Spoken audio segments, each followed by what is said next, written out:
Leur découverte, la découverte de Michel Mayor et de Didier Queloz, comme beaucoup d'autres découvertes, a surpris toute la communauté astronomique. En effet, le modèle de formation planétaire en vigueur à l'époque prévoyait que les petites planètes rocheuses, comme la Terre, se formaient près de leurs étoiles respectives et que les géantes gazeuses se construisaient au contraire loin de celles-ci. Or, la première qui a finalement été découverte se situe en fait tout près de son étoile. En conséquence, il a fallu revoir tous les modèles de formation et encore aujourd'hui, on a de la peine à expliquer comment des géantes gazeuses comme Jupiter, par exemple, peuvent se trouver si près de leur étoile. La découverte de Michel Mayor et de Didier Queloz a donc révolutionné l'astronomie et ouvert la voie à un nouveau domaine de recherche, la planétologie. En 20 ans, le nombre d'astronomes travaillant sur les exoplanètes a été multiplié par 100.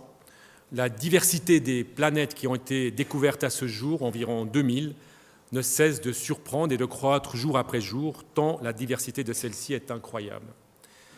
La Suisse et l'Université de Genève en particulier sont d'ailleurs à la pointe de cette nouvelle science qui a tout juste 20 ans.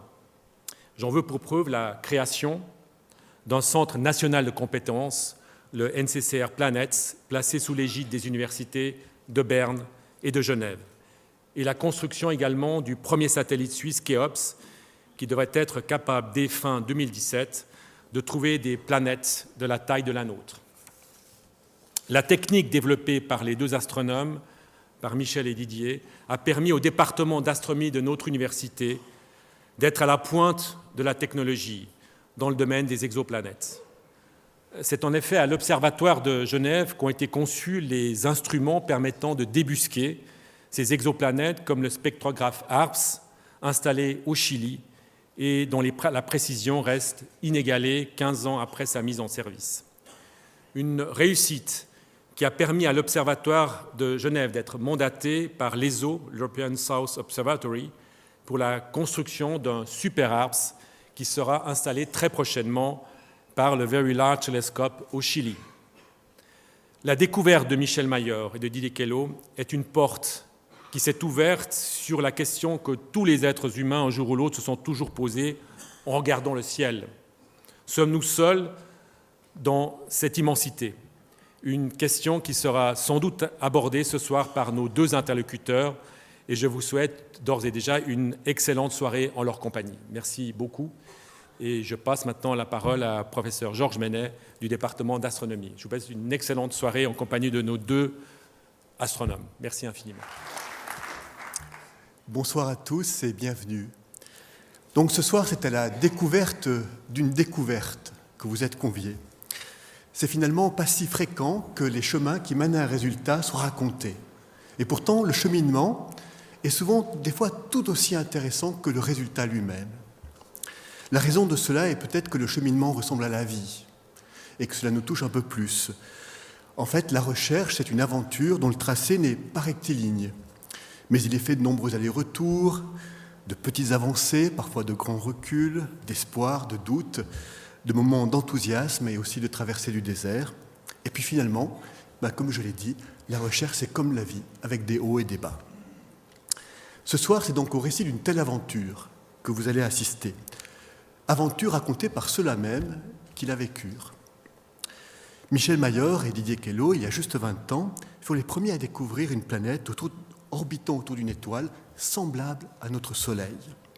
Aujourd'hui, ils sont tous deux professeurs au département, l'un, Michel Mayor, professeur émérite au département d'astronomie de l'Université de Genève, et puis l'autre, Didier Queloz, professeur partageant son temps entre l'Université de Genève et l'Université de Cambridge. Tous deux ont reçu de nombreux honneurs, marquant l'intérêt du grand public, mais aussi des milieux professionnels pour cette merveilleuse découverte. Car, comme l'a indiqué M. le recteur, ils ont ouvert la voie à de nombreux autres chercheurs de par le monde, donnant naissance ainsi à une nouvelle branche de l'astrophysique qui est la détection et la caractérisation des exoplanètes. Comme effectivement nous l'avons entendu, ça a marqué des développements extraordinaires et on connaît de mieux en mieux les planètes qui sont dans notre propre univers. Et dans ce contexte, il est vrai que notre département non seulement a abrité l'endroit où a lieu cette première découverte, mais est aujourd'hui si ce n'est en tout cas un des départements les plus performants dans le monde pour la détection et la caractérisation des planètes. Pour ma part, j'ai appris 2-3 petites choses en pensant à la découverte qu'ont fait mes 2 collègues. Comme vous l'entendrez probablement dans leur récit, la mise en évidence de planètes exige beaucoup d'imagination. Imagination pour inventer les appareils très sophistiqués pour détecter la présence d'une planète. J'ai donc appris, comme d'ailleurs l'a bien écrit Marcel Proust, que le véritable voyage de découverte ne consiste pas à chercher de nouveaux paysages, mais à voir ces paysages avec des nouveaux yeux. Et les nouveaux yeux, une fois créés, dévoilent des systèmes planétaires incroyablement divers. Celui que l'on connaît, le système solaire, c'en est qu'un parmi tant d'autres. La nature a bien plus d'un tout dans son sac et la diversité est incroyable. Et ça, c'est peut-être la deuxième leçon. Le nombre, la diversité des systèmes d'exoplanètes. J'ai donc appris à ne pas trop me fier à mes propres préjugés, à ce que l'on connaît déjà. Les préjugés, finalement, encadrent de trop près, ou je dirais donnent un cadre trop étroit à l'esprit. La réalité est incroyablement plus vaste. Enfin, 3e point, et c'est par cela que je vais finir, je pense qu'il faut beaucoup rêver pour faire des découvertes. En fait, je pense que Michel et Didier ont tellement rêvé aux planètes qu'ils ont trouvé le moyen, ou qu'ils ont trouvé le chemin qui mène vers elles. Nous allons les entendre dans quelques minutes, mais avant, je vous invite à un petit voyage vers un autre monde, celui de la planète Mars, par un petit film.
Confirmation the parachute has deployed.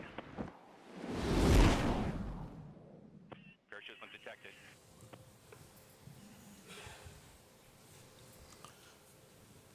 Monsieur le recteur, chers amis, mesdames, messieurs, eh bien, on va essayer de vous parler un petit peu d'exoplanètes, mais aussi beaucoup plus peut-être du cheminement, des difficultés qu'on a rencontrées sur ce chemin. Mais pour que les choses soient claires, ça n'a rien à voir avec ce que l'on va faire. À savoir que, 51 Pégase est environ 1 milliard de fois plus loin que la Lune. Donc, si vous multipliez par les 3 jours de voyage qu'a pris Apollo quelque chose, eh bien, c'est complètement au-delà des possibilités de l'homme. Alors, vous êtes optimiste et vous dites qu'il suffit d'accélérer. Le problème, c'est qu'il y a des lois de la physique qui disent que quand on accélère, il faut payer le prix. Et le prix à payer en termes d'énergie est complètement hors de toute proportion. Donc, on va aller regarder ces exoplanètes, mais on ne va pas y aller. Oui, le titre de cet exposé fait référence, enfin, aux rêves de l'humanité. En fait, on n'est pas les premiers à rêver de ces questions-là. Déjà, les philosophes grecs discutaient de la pluralité des mondes, voire de la pluralité des mondes habités. Donc, évidemment, ils n'avaient aucun moyen de pouvoir les détecter. Et au cours des plus de 2000 ans qui ont suivi, cette question est restée présente parmi les philosophes et les théologiens. Et c'est seulement maintenant, et on a eu la chance avec Didier, d'arriver au bon moment où la technologie nous permettait de les détecter. Et maintenant qu'on sait, bien, il y en a beaucoup qui ont suivi. Bon, tout a commencé, pour ce qui est de notre travail à nous, à l'Observatoire de Haute-Provence. Il y a 20 ans, c'est la découverte, mais on avait commencé à travailler, évidemment, avant. Vieil observatoire, télescope de 2 mètres, relativement ancien. Le problème, il n'était pas là. Le problème était de construire un instrument qui permettait de détecter ces planètes. Quand on parle d'un instrument qui permet de détecter les planètes, il faut se rappeler que les planètes sont beaucoup, beaucoup plus faibles que les étoiles. C'est, typiquement la Terre ne réfléchit que 1 milliardième de la lumière du Soleil. Donc, détecter la Terre par l'imagerie était complètement hors de question. Encore maintenant, c'est même encore extraordinairement difficile. C'est un peu comme si vous aviez un verre luisant sur une de ces lumières. Hein, là. Comme ça, voilà, on est complètement ébloui. Donc, méthodes indirectes. Si vous avez l'étoile, vous avez la planète qui tourne autour, eh bien l'étoile va faire un tout petit cercle ici. Mais s'il y a un grand rapport de masse entre les deux, la Terre va bouger l'étoile va bouger très très peu. Donc tout le problème était de détecter des variations de vitesse de l'étoile. Alors, cette aventure instrumentale commence, voici longtemps, plus de 40 ans, je ne sais pas, avec la construction d'un nouveau type d'instrument qui était conçu pour mesurer des tout petites variations des vitesses des étoiles. Alors, quelle était l'originalité de cet instrument? Eh bien, d'une part, un montage optique conçu par un opticien de Marseille, le professeur André Baran, qui permettait de mettre beaucoup de longueurs d'onde que le spectrographe séparait sur un petit domaine du plan focal. Et d'autre part, une ruse instrumentale pour essayer d'utiliser toute l'information stockée sur des milliers de transitions atomiques dans le spectre des étoiles. C'était Et puis, un des points sur lesquels on va revenir, eh bien, la possibilité d'avoir une analyse immédiate de la vitesse, parce que l'ordinateur faisait le travail à notre place immédiatement. Ça, c'était les 3 ingrédients de cet instrument qui a été d'une merveille, avec un gain d'efficacité de 4000 par rapport aux techniques d'alors. Évidemment, quand vous avez un instrument qui est 4000 fois plus performant qu'un autre, il n'y a plus besoin d'être très malin pour avoir des idées, pour faire des programmes scientifiques. Cet instrument a permis de découvrir, avec des collègues américains de Harvard, un objet de 11 fois la masse de Jupiter déjà en 1989. Mais cet instrument avait des défauts qui ont été corrigés plus tard dans la génération suivante. Voilà, juste d'abord, on ne va pas faire trop de technique ce soir, mais quelle est la ruse qui se cache là derrière? Eh bien, c'est le fait que quand vous avez un spectre d'étoiles avec des milliers de transitions atomiques, donc c'est l'arc-en-ciel, hein, ça. Vous avez ici le bleu, ici vous avez le rouge, et puis si on prend un tout petit morceau, on l'élargit, c'est ça, si on l'élargit encore un bout, c'est ça, des milliers de transitions atomiques. Et le problème, chacune de ces transitions porte de l'information Doppler sur la vitesse de l'étoile. nous, on a un problème en astronomie, c'est que les étoiles, elles sont faibles. Il n'y a pas beaucoup de photons qui arrivent. Donc, il faut les utiliser d'une manière extrêmement astucieuse. Et donc, l'idée, alors je m'arrêterai après ça au niveau technique, c'est d'avoir une grille qui est plus ou moins le négatif du spectre, avec des petits trous. Et puis, on fait osciller le spectre de l'étoile devant cette grille, on regarde ce qui traverse, et ça nous permet de mesurer la vitesse de l'étoile. Par cette ruse, comme ça nous permet d'utiliser des milliers de transitions atomiques et d'avoir immédiatement la vitesse. Simplement, cette technique avait des défauts parce que la grille, elle était faite une fois pour toutes. C'est une grille, un morceau de verre avec des comme ça. Et le problème, c'est qu'elle n'était pas capable de s'adapter aux changements de pression et de température de l'atmosphère, ce qui limitait la précision. Alors j'arrête pour la technique. Alors maintenant, revenons aux choses plus de base. Donc, le Soleil est une étoile parmi 200 milliards d'étoiles similaires à plus ou moins au Soleil, dans une galaxie spirale, donc une galaxie qui a ces grandes structures de forme spirale. Une étoile, le Soleil, une étoile relativement quelconque dans les régions périphériques. Ça, c'est évidemment pas notre galaxie, on n'est pas capable de sortir pour prendre une photo. Et toute la question était, est-ce qu'il existe, question déjà formulée il y a fort longtemps, est-ce qu'il y a d'autres planètes autour de toutes ces étoiles? Alors voilà, juste un tout petit domaine, une toute petite région dans le centre de notre galaxie qui montre que des étoiles, ce n'est pas ça qui manque, on en a autant que l'on veut. Le problème, il est uniquement de savoir est-ce qu'on est capable de détecter s'il y a des planètes qui tournent autour de cette étoile-là, évidemment de celle-ci, etc. Donc, toute la question, est-ce qu'il existe d'autres systèmes planétaires dans la Voie lactée? Il peut vous paraître que la question est entendue tout de suite. C'est évident qu'il y a beaucoup de planètes autour d'autres étoiles. Eh bien, ce n'est même pas certain. C'est même pas si évident que ça. Si vous regardez ce diagramme, alors là, je me risque dans une conférence comme ça de mettre des diagrammes, c'est simplement le nombre estimé de planètes dans la galaxie en fonction des années des publications. Et vous avez des très grands noms. Sir James Jeans de l'Université de Cambridge, Shapley de l'Université d'Harvard, ici, j'arrive pas, Russell, très grand astronome, etc.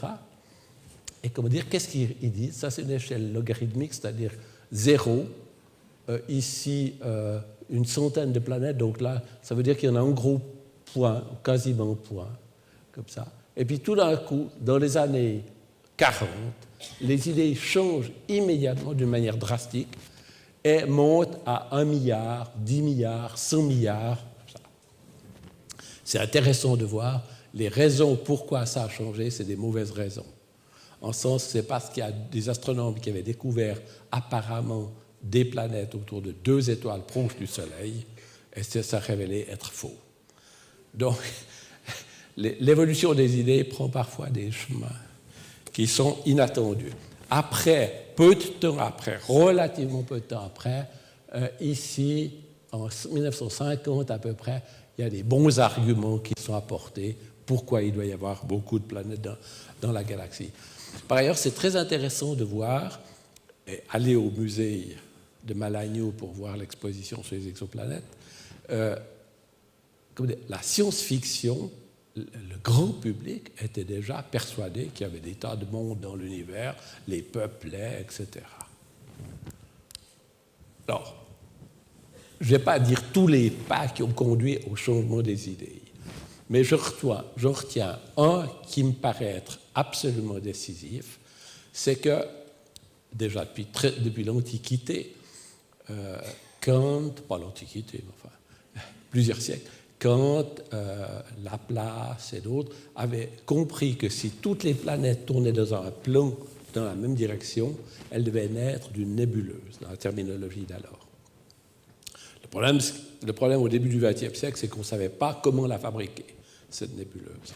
Et ça, il y a eu, après, différents travaux qui ont montré pourquoi il y en avait qui pouvaient exister. Et cette image résume bien la situation il y a 20 ans.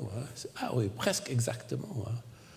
Ici, 20 ans. Eh bien, le Hubble Space Telescope regarde la nébuleuse d'Orion, regarde quelques étoiles qui sont devant la nébuleuse d'Orion, des étoiles jeunes qui ont que quelques millions d'années, c'est-à-dire 1000 fois plus jeunes que le Soleil. Et qu'est-ce qu'ils voient quand ils agrandissent, ils regardent avec une bonne résolution? Eh bien, ils voient ceci. Toutes les étoiles jeunes qui sont nées sont entourées d'une nébuleuse, pour prendre la terminologie ancienne, de gaz et de poussière. Et ça veut dire que chaque étoile, à sa naissance, reçoit un excès de gaz qui tourne vite autour de l'étoile et qui seront les nurseries qui donneront naissance au système planétaire. Donc, dès ce moment-là, les idées changent complètement. En fait, a priori, eh bien, des planètes, il doit y en avoir partout, autant qu'on en veut. Alors, 1988, eh bien, l'Observatoire de Haute-Provence, le directeur de l'Observatoire de Haute-Provence, avait besoin d'un nouveau type d'instrument pour mettre sur le télescope de 2 mètres.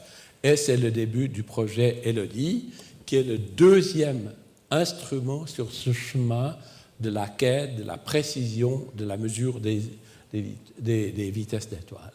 Et alors, vous reconnaissez ici, sur cette photo, Didier Queloz, qui est ici. Autrement, il y a, André Baran, l'opticien qui a conçu ce très beau montage optique qui est utilisé, et qui sont les gens qui ont construit cet appareil. Parce qu'il faut voir qu'un instrument comme ça, ce n'est pas l'œuvre d'une personne ou deux, c'est le travail d'informaticiens, d'opticiens, d'électroniciens, etc., mécaniciens. Alors voilà, ça c'est la situation qui se passe. En 88, on fait la conception avec André Baran de l'instrument. On cherche le financement, oui, parce qu'en astronomie, ça existe aussi. 2 ans après, eh bien, c'est le début de la réalisation, et 4 ans après, c'est le début de la recherche des exoplanètes. En fait, j'ai commencé par décrire quelques mots un petit peu sur l'instrument qui s'appelle Coravel, qui avait déjà des caractéristiques tout à fait similaires. D'une part, donc, l'optique était la même, le principe de la corrélation, de concentrer l'information était la même, mais ici, il y avait 2 caractéristiques nouvelles, des fibres optiques qui permettaient d'avoir une illumination extrêmement stable de l'optique. Pourquoi? Parce qu'il faut voir qu'actuellement, on est en train de mesurer des variations de vitesse qui se traduisent dans le plan du détecteur, dans le plan focal, par des changements qui sont de l'ordre de quelques atomes de silicium sur le CCD. Donc, on parle de changements incroyablement petits, d'où des ruses optiques pour stabiliser l'illumination de l'optique. Ça, c'est un point absolument critique qui n'existait pas 20 ans avant. Et puis, la deuxième chose, c'est le détecteur CCD. Des grands détecteurs CCD que vous avez tous dans vos appareils de photo, eh bien, ils étaient un peu plus chers, un peu mieux les nôtres, mais comment dire, ces détecteurs-là permettaient de résoudre un des problèmes essentiels qui limitaient la précision de l'instrument précédent, c'est qu'ils permettaient d'adapter cette fameuse grille que j'ai montrée aux conditions de pression et de température, et le résultat, c'est un gain d'un facteur 30-40 par rapport à ce qu'on avait avec. Et ce pas-là, évidemment, c'est ce qui fait que tout d'un coup, vous entrez dans le domaine de la détection des exoplanètes. Et alors évidemment, ça se paye tout ceci, parce que la corrélation qu'on faisait avec notre grille de verre était extrêmement facile à faire. Ça se faisait presque instantanément. Par contre, ici, quand vous avez des millions de pixels dans votre détecteur, pour extraire le signal et le transformer en une vitesse, avec ces avantages-là, d'accord, mais il y a du travail, et ce travail, eh bien, vous sera décrit par Didier d'ici quelques secondes.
Bien, bonsoir à tous. Dans cette deuxième partie, on va essayer maintenant que Michel vous a mis à la bouche, qui vous a expliqué pourquoi il n'était pas forcément évident à l'époque d'imaginer qu'il y avait des planètes sur d'autres étoiles. Comment on s'y est pris en fait pratiquement pour trouver cette première planète? Alors, c'est en fait faire un retour en arrière avant la découverte. Souvent, on pose la question à quel moment la découverte s'est faite. En fait, la découverte s'est faite en beaucoup d'étapes. Une découverte scientifique n'a pas un moment précis, elle a plusieurs moments importants. On est tous un peu les héritiers de l'histoire précédente, donc il y a toute une aventure qui permet une découverte. Le point de départ, en fait, de cette découverte, c'est plusieurs ingrédients qui ont été cités par avant. Et je pense que c'est valable dans beaucoup de cas. C'est un peu la convergence de plusieurs idées et plusieurs moyens qui se sont mis au même moment à fonctionner. La première chose, il vous faut un observatoire. Mais il ne vous faut pas un observatoire qui est trop occupé. Il faut un observatoire un petit peu en attente d'un nouveau projet où vous pouvez imaginer d'apporter quelque chose de neuf. C'est ce qui s'est passé avec l'observatoire de Haute-Provence, au lieu de l'astronomie des années 50, mais qui progressivement, face aux observatoires extraordinaires au sommet du mont Hawaï, au sommet des volcans Hawaï, au Chili, dans les déserts chiliens, a perdu de son importance parce que le site, la pollution atmosphérique, pollution lumineuse, faisait que l'observatoire progressivement ronronnait et perdait un peu sa marque, en fait, son image d'excellence qu'elle avait dans les années 50. Donc l'observatoire de Haute-Provence cherchait un nouvel instrument pour, quelque part, proposer quelque chose de neuf. Du point de vue technologique, il y avait deux avancées absolument magistrales à l'époque qui apparaissaient. Je ne parle pas des ordinateurs, qui sont un élément central aussi qui apparaît, mais principalement, c'est les détecteurs électroniques. Maintenant, tout le monde a ça dans son téléphone. Dans les années 90, ça commençait, ça passait dans les années 80, et ça devenait un outil standard. Ça permettait d'imaginer des instruments qu'on n'avait jamais imaginés auparavant. Et puis, en plus de ça, il y avait toute l'expérience que Michel avait gagnée progressivement avec cette expérience du Coravel, depuis 1977 en fait, qui permettait d'identifier un peu quels étaient les éléments clés, les éléments où il fallait faire des progrès. Et un des éléments fondamentaux, c'était d'essayer d'avoir des instruments stables. Alors, comment vous faites pour avoir un instrument stable si votre instrument est accroché à un télescope? C'est quasiment impossible. Donc, il fallait trouver une technique pour prendre l'instrument, le mettre quelque part dans une cave, et puis ne plus être lié au télescope. Et l'invention des années 90, c'est les fibres optiques. On a tous ça maintenant, c'est utilisé par l'informatique, mais les astronomes sont des grands utilisateurs de fibre optique parce qu'en gros, ça vous permet de prendre la lumière sur le télescope et de vous l'amener où vous avez envie. Et en plus de ça, ça fait que la lumière qui sort de la fibre optique est extrêmement stable, donc ça renforce encore la stabilité de votre instrumentation. Donc tous ces éléments-là ont fait que sur ce télescope-là, relativement vieillot, qui date de la fin des années 50, sur un site relativement peu optimum, on va dire, eh bien, un nouvel instrument révolutionnaire a pu naître. C'est LEDI. Vous le voyez là, vous voyez deux images de LEDI, une fois emballé dans son cocon protecteur pour rester le plus stable possible, et vous avez un ouvert, en fait, avant de le fermer, pour vous montrer un peu à quoi ça ressemble. En fait, c'est plein de vide, ces instruments, en gros, c'est des pièces de verre que l'on ajuste de manière très précise pour construire ce qu'on appelle un spectre d'une étoile. Alors, pourquoi on construit cet instrument? Pour détecter une planète. Détecter une planète, c'est quelque chose d'apparemment simple, parce que vous cherchez quelque chose autour d'une étoile, mais la difficulté, c'est qu'elle est très petite. Donc, comme elle est très petite, vous devez utiliser d'astuces, et une des astuces qui a été citée avant, c'est que vous pouvez essayer de trouver l'effet de la planète sur son étoile. Un des effets qu'on peut mesurer avec un instrument comme ça, c'est ce qu'on appelle l'effet Doppler. Alors, comme je suis professeur de physique, je me suis dit que j'allais un tout petit peu me lancer dans une expérience. C'est quelque chose d'assez classique en physique. Alors, si j'arrive à avoir le son de l'étoile, donc on a essayé de transformer l'étoile avec le son, voilà, pendant qu'on m'amène le son de l'étoile, ce que je vais essayer de vous montrer, c'est un peu qu'est-ce que ça veut dire détecter une planète. Alors, je peux vous montrer des figures, je peux vous montrer des courbes. J'ai d'essayer de vous le faire sentir en termes sonores. Si on transcrit ce qui se passe en termes de lumière, parce qu'on détecte la lumière des étoiles en termes sonores, ça va donner quelque chose comme ça. Alors, est-ce qu'on arrive à avoir l'étoile qui émet de la lumière, et cette fois-ci, elle émettra du son? Est-ce qu'on a une étoile avec du son? Est-ce qu'on n'a pas d'étoile? Voilà. Donc ça, c'est mon étoile. C'est un son. En fait, ce qui va se passer, c'est que cette étoile, elle va bouger. Alors, je vais tricher un tout petit peu parce qu'en physique, les référentiels sont équivalents. Vous pouvez bouger l'étoile ou vous pouvez bouger l'observateur, c'est la même chose. Hein. Vous pouvez être dans le train puis regarder les vaches qui bougent, ou vous pouvez être la vache puis regarder le train puis le train qui bouge. Vous voyez, c'est à peu près la même chose. Bon, pas pour la vache et pas pour vous, mais en tout cas en termes physiques. Alors, ce que je vais faire, c'est que je vais être l'observateur, puis je vais bouger à la place de faire bouger l'étoile.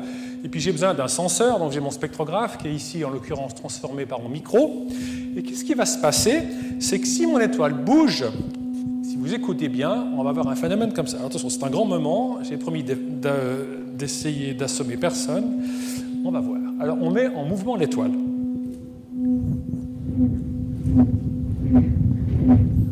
Vous avez vous avez le vent, évidemment, mais ce que vous avez, c'est ce mouvement.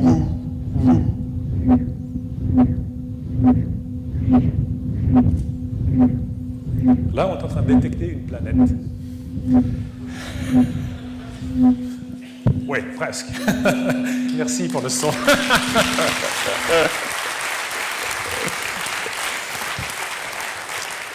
Donc, c'est ce qu'on fait avec le spectrographe. Alors, bon, il y a des petites astuces, comme vous pouvez l'imaginer. Ça m'a pris 4 ans de thèse.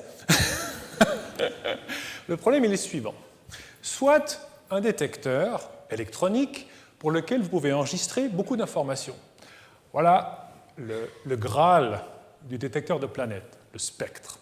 Donc, vous avez votre machine extraordinaire, vous décomposez la lumière de votre étoile. C'est une lumière, donc vous avez du bleu, du rouge. Vous avez plein d'autres informations qui sont très intéressantes. C'est ces petites taches noires que vous voyez là. On appelle ça des raies spectrales. C'est lié à la présence d'atomes particuliers dans l'atmosphère de l'étoile qui va juste absorber certaines couleurs. Donc c'est pour ça qu'on a des couleurs qui sont invisibles.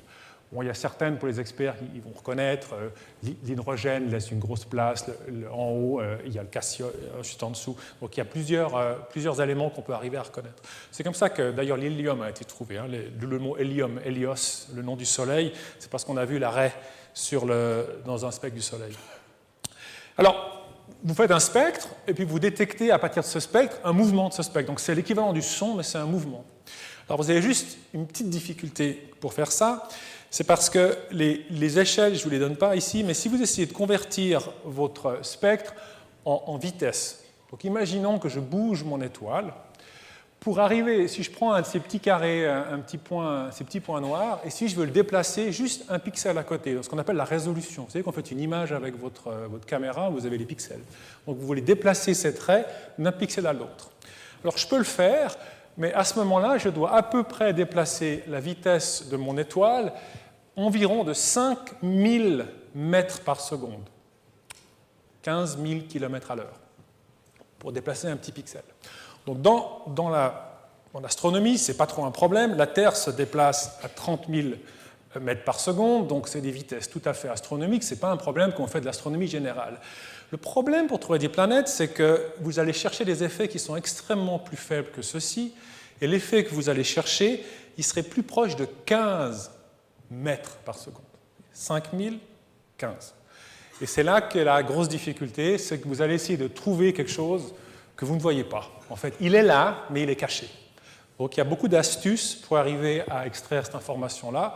En plus de ça, vous vous baladez sur un boulet de canon, parce que la Terre va à 30 000 mètres par seconde en même temps. Si vous avez le malheur de changer la température de votre spectrographe de 1 degré, vous déplacez de 200 mètres par seconde. Je vais donner un petit exemple. Si la pression change de 1 millibar, ce qui arrive fréquemment dans la journée, vous déplacez de 100 mètres par seconde. Vous voyez, tout va contre vous. Donc, c'est quelque chose de technologiquement difficile, et c'est en fait la magie de Élodie d'avoir réussi à obtenir ce genre de précision. Maintenant, un spectre pour nous, ça sera ça. Vous voyez, la quantité, quand on va extraire cette information, on a toutes ces raies spectrales. Donc, on utilise ces myriades de raies pour essayer de calculer le déplacement de ces raies et la vitesse. Alors, je vais essayer de passer à la deuxième partie de cette tranche pour essayer de vous raconter un tout petit peu ce que c'était la découverte, quels sont les éléments. Parce que la question que j'ai toujours, c'est à quel moment c'est arrivé. Et n'attendez pas une réponse, parce que vous verrez, il y a plusieurs moments qui ont permis cette découverte. Et vous avez déjà compris qu'un des moments, c'était quand on met en place l'instrument. Après, à un moment donné, il faut commencer. Et puis là, on a eu des discussions, dont je me souviens, très intéressantes avec Michel. Vous avez un choix terrible à ce moment-là. C'est comme que vous partez faire une randonnée. Est-ce que vous partez à gauche ou vous partez à droite? Est-ce que vous faites 10 km, 20 km? On a des choix stratégiques. Comment on commence? Et une des questions toutes bêtes, pour commencer, c'est combien d'étoiles on va regarder? Vous en prenez 10, vous en prenez 100, vous en prenez 1000, ça change tout. Si vous en prenez 10, vous avez beaucoup d'observations. Si vous en prenez 1000, vous avez moins, mais vous augmentez vos chances. Donc il y a tout un jeu de savoir quel est le nombre exact. Et là, c'est vrai qu'on a eu toute une réflexion d'essayer de trouver le nombre exact basé sur des travaux antérieurs qui avaient manqué les détections de planètes. Et on est arrivé à peu près une centaine en commençant le programme. Et avec ça, avec la précision de l'instrument, on a commencé à regarder. Mais évidemment, l'image qu'on avait à ce moment-là dans notre tête, c'était l'image du système solaire. On savait qu'on avait la capacité de trouver un Jupiter, mais un Jupiter comme dans notre système solaire. Il met plusieurs années pour tourner autour du Soleil. Donc ce mouvement que j'ai fait là, qui prenait quelques secondes pour faire vous, il aurait dû prendre plusieurs années. Si bien que quelque part, quand on commence le programme, il n'y a absolument aucune attente, et c'est la partie intéressante, il n'y a aucune attente de résultats immédiats. À aucun moment, mon travail de thèse s'est intitulé « Chercher une planète ». Ça aurait été impossible d'imaginer ça, parce que ça prenait des années. L'idée, c'était de démarrer le programme. Donc, il faut m'imaginer, au télescope, en 1994, quand on commence le programme, après avoir décidé des étoiles qu'on allait observer, on commence le programme et c'est un début tranquille. On avait le temps. Moi, j'arrivais en bout de thèse, j'avais plusieurs jolis résultats. Michel profite pour partir en sabbatique à ce moment-là et on commence le programme.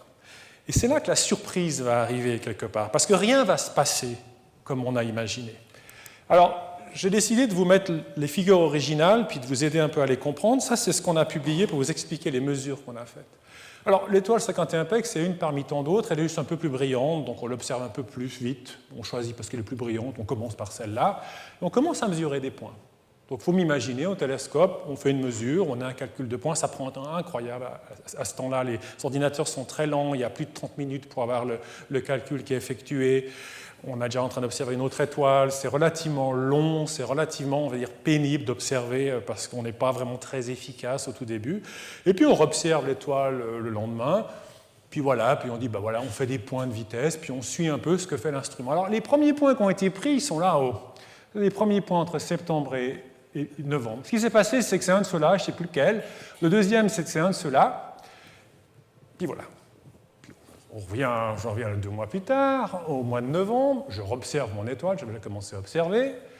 Et qu'est-ce qui va se passer? Il y a ce point-là. Alors ce point-là, il est vraiment problématique parce qu'en fait, entre ce point-là et ce point-là, vous avez à peu près 50 mètres. 50 mètres, c'est 3 fois la précision de l'instrument.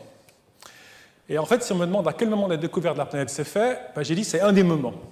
Parce qu'à ce moment-là, vous avez 2 choix.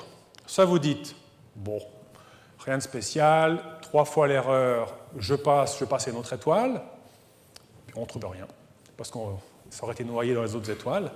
Ou alors, je me dis, non, c'est pas normal, l'instrument, il marche. On ne doit pas faire cette valeur-là.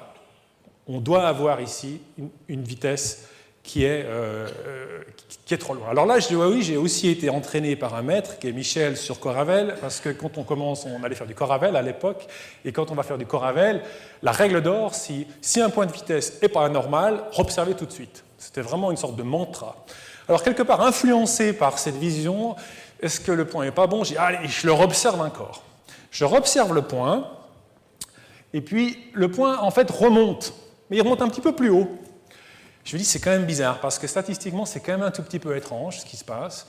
Alors, évidemment, la première chose que je fais au mois de janvier, je observe l'étoile. Et là, c'est la panique. Les points montent et descendent, comme vous voyez, de tous les côtés. J'ai des points qui sont en bas, j'ai des points qui sont en haut. En fonction de quand je fais la mesure, c'est la phase. Les points commencent à monter et à descendre de tous les côtés. Et là, je me dis, il y a un problème avec l'instrument. Alors, c'est la panique, parce qu'il faut imaginer que j'ai travaillé 4 ans sur cet instrument. Il y a tout le software qui était complètement nouveau. On n'avait jamais testé ça avant. Je me suis dit, il y a un bug, c'est évident. Parce que personne ne s'attend à avoir bougé d'étoiles à cette fréquence. Et puis ça devient une obsession, on parlait d'obsession, ça devient vraiment une obsession. J'ai la mesure tout le temps, mais j'essaie de comprendre ce qui se passe. Alors à un moment, je me dis non, mais c'est vrai, ça a l'air d'être réel, parce qu'il y a d'autres étoiles qui ne bougent pas. Je cherche partout s'il y a une erreur de position provoquerait aussi un changement, et pas comme ça. Et puis finalement, je me dis non, c'est vrai, il y a quelque chose qui se passe, essayons de comprendre ce qui se passe. Et là, pour vous réaliser l'état de non-préparation dans lequel on se trouvait à ce moment-là, c'est que je ne savais même pas comment ajuster une courbe, une orbite, j'avais rien du tout. On n'avait pas prévu de trouver des objets aussi vite. C'était pas du tout, ça n'avait pas parti de l'idée. Alors je me souviens aller à l'observatoire, ouvrir un livre, comment fitter une orbite, ça paraît incroyable, mais je ne savais pas. Donc je me souviens comprendre qu'est-ce que c'est une orbite, comment on ajuste une orbite, le programmer sur l'ordinateur qui était installé, il n'y avait pas de portable encore à l'époque, et puis on commençait à explorer un peu les périodes, et puis je me dis, il y a une période qui a l'air de tenir, elle allait avoir 3-4 jours, puis je me dis, ça paraît incroyable, mais il y a quelque chose qui est là. Alors ce qu'il faut vous réaliser pendant tout ce moment-là, j'en ai pas parlé à Michel, j'aurais eu beaucoup trop honte. Parce que personne n'imagine une planète à 4 jours. C'est impossible. Il y a quelque chose qui ne joue pas là, qui ne tourne pas rond. Si bien que j'ai vraiment attendu le dernier moment, à savoir à la fin de cette période-là, qu'en fait, il y avait vraiment une solution. Puis je me dis, mais il y a quelque chose. De toute façon, l'étoile, je ne pouvais plus l'observer. Après, elle partait. Et j'ai envoyé ce fax. À l'époque, fax, on ne pouvait pas scanner. Où je mets l'orbite. Et puis je lui dis, là, Michel, écoute, je pense que j'ai trouvé une planète. J'en ris encore. Alors, réponse absolument grand seigneur de Michel, oui, peut-être. Pas mal. Il vous dira qu'il n'y a pas cru après. Il me l'a dit plus tard, il n'y croyait pas. Mais quand même, pas mal, je trouve que c'était encourageant. Il m'a dit, je viens, je rentre, on va regarder tout ça ensemble après. Il est rentré, on a regardé toutes ces données, et effectivement, ces données étaient compatibles avec une planète aussi bizarre que ça n'y paraît. Alors là, on a fait une partie du chemin, mais on n'a pas encore fait tout le chemin, parce que vous allez voir qu'on n'est pas encore au bout de nos peines, parce qu'en fait, là, on a fait ce qu'on appelle la détection dans le monde de la science, mais on n'a pas encore validé. C'est-à-dire qu'on a trouvé quelque chose. Oui, c'est comme si vous regardez en fait un comportement ou une expérience, puis vous en tirez des conclusions. C'est assez facile, en fait, parce que c'est du posteriori, vous voyez, vous faites votre modèle. En science, après, on apprend qu'on ne valide quelque chose que quand on fait de la prédiction. Donc, à partir de l'observation, on prédit.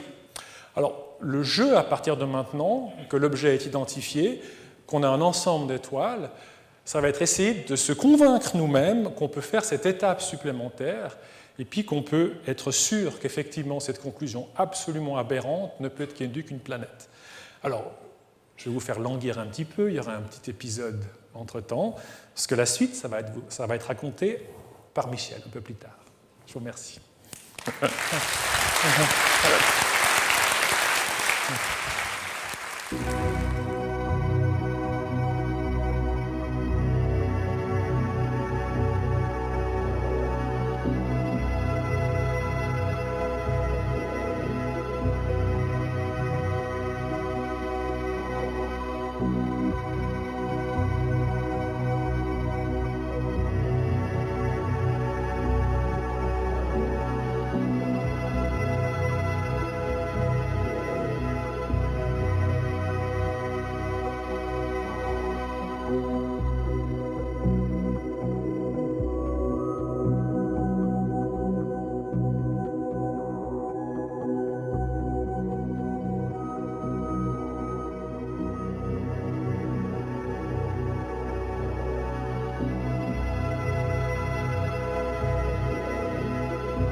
Nous nous retrouvons en juillet 1995 à l'Observatoire de Haute-Provence. On avait donc une semaine de temps de télescope tous les 2 mois. C'était le moment où 51 Pégase revenait dans le ciel et c'était le moment de se dire est-ce que oui ou non, ce qu'on avait observé en 1994 était encore là. Il y avait beaucoup de raisons d'être prudent. D'abord, le domaine des planètes extrasolaires, de la recherche des planètes extrasolaires, avait une très mauvaise réputation. Il y avait en tout cas une demi-douzaine de détections qui s'étaient révélées fausses dans le passé. Donc, en fait, c'était un sujet qui était un petit peu bon. Plusieurs personnes considèrent que c'était un sujet important, mais avec une certaine distance critique par rapport aux annonces.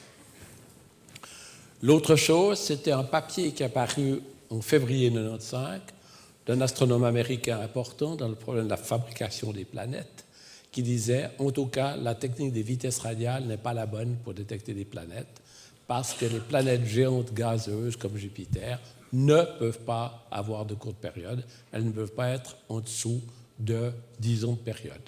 L'objet qu'on avait correspondait à peu près à la moitié de la masse de Jupiter et avec une période de seulement 4,2 jours. Imaginez, dans le système solaire, il n'y a rien d'équivalent. Alors voilà, donc il y avait des tas de raisons, et puis après je vais en mentionner d'autres. Donc, on attend 6 mois, c'est plus du tout dans l'esprit actuel où les gens se précipitent pour publier, comme ça. Mais on prend quand même des précautions, on n'en parle pas trop autour de nous, quand même. Et là, une raison physique, donc Didier vous a convaincu que les mesures étaient bonnes. Ce n'était pas le problème, il n'était pas là, à ce moment-là. La question était au niveau de l'interprétation physique. Alors ça, c'est une photo dans des longueurs d'onde particulières du Soleil qui montre que le Soleil est en fait une énorme boule de gaz animée de mouvements convectifs du gaz qui monte avec des taches, avec des éruptions. Le Soleil tourne et quand vous cherchez à mesurer la vitesse moyenne du Soleil, la vitesse de tous ces atomes qui viennent vers vous, eh bien, ils sont affectés énormément par l'activité magnétique du Soleil. Et si la période de rotation est de 4,2 jours, eh bien, vous pouvez avoir des variations de vitesse qui donnent l'impression qu'il y a une planète. Voilà. Je ne vais pas énumérer tous les problèmes physiques qui pourraient nous tromper. Ça pourrait être aussi des pulsations de l'étoile. Est-ce qu'il y a des pulsations? Après coup, on dit non, c'est pas possible, mais à l'époque, on ne savait pas trop. Voilà, il y a différentes raisons. Donc ça, c'était plusieurs raisons qui militaient en faveur d'être un peu prudent. Alors juste peut-être une petite chose là. Regardez, ça c'est la dimension du Soleil et à la même échelle, ça c'est la Terre. 330 000 fois plus légère. Voilà. Donc quand vous cherchez à mesurer les variations de vitesse du Soleil dues à une Terre qui est très loin là-bas et qui tourne autour en une année, ça ne fait pas beaucoup bouger le Soleil. Hein. Voilà. C'est juste pour dire, c'est un petit peu un aspect de la difficulté. Jupiter, c'est mieux. Hein. Il est 1000 fois plus, il est 1/1000 de la masse du Soleil. Bon, ça va mieux. Il bouge à de l'ordre d'une dizaine de mètres par seconde, le Soleil, ce qui est quand même encore pas beaucoup. Alors voilà. Alors ça, c'est une très mauvaise photo.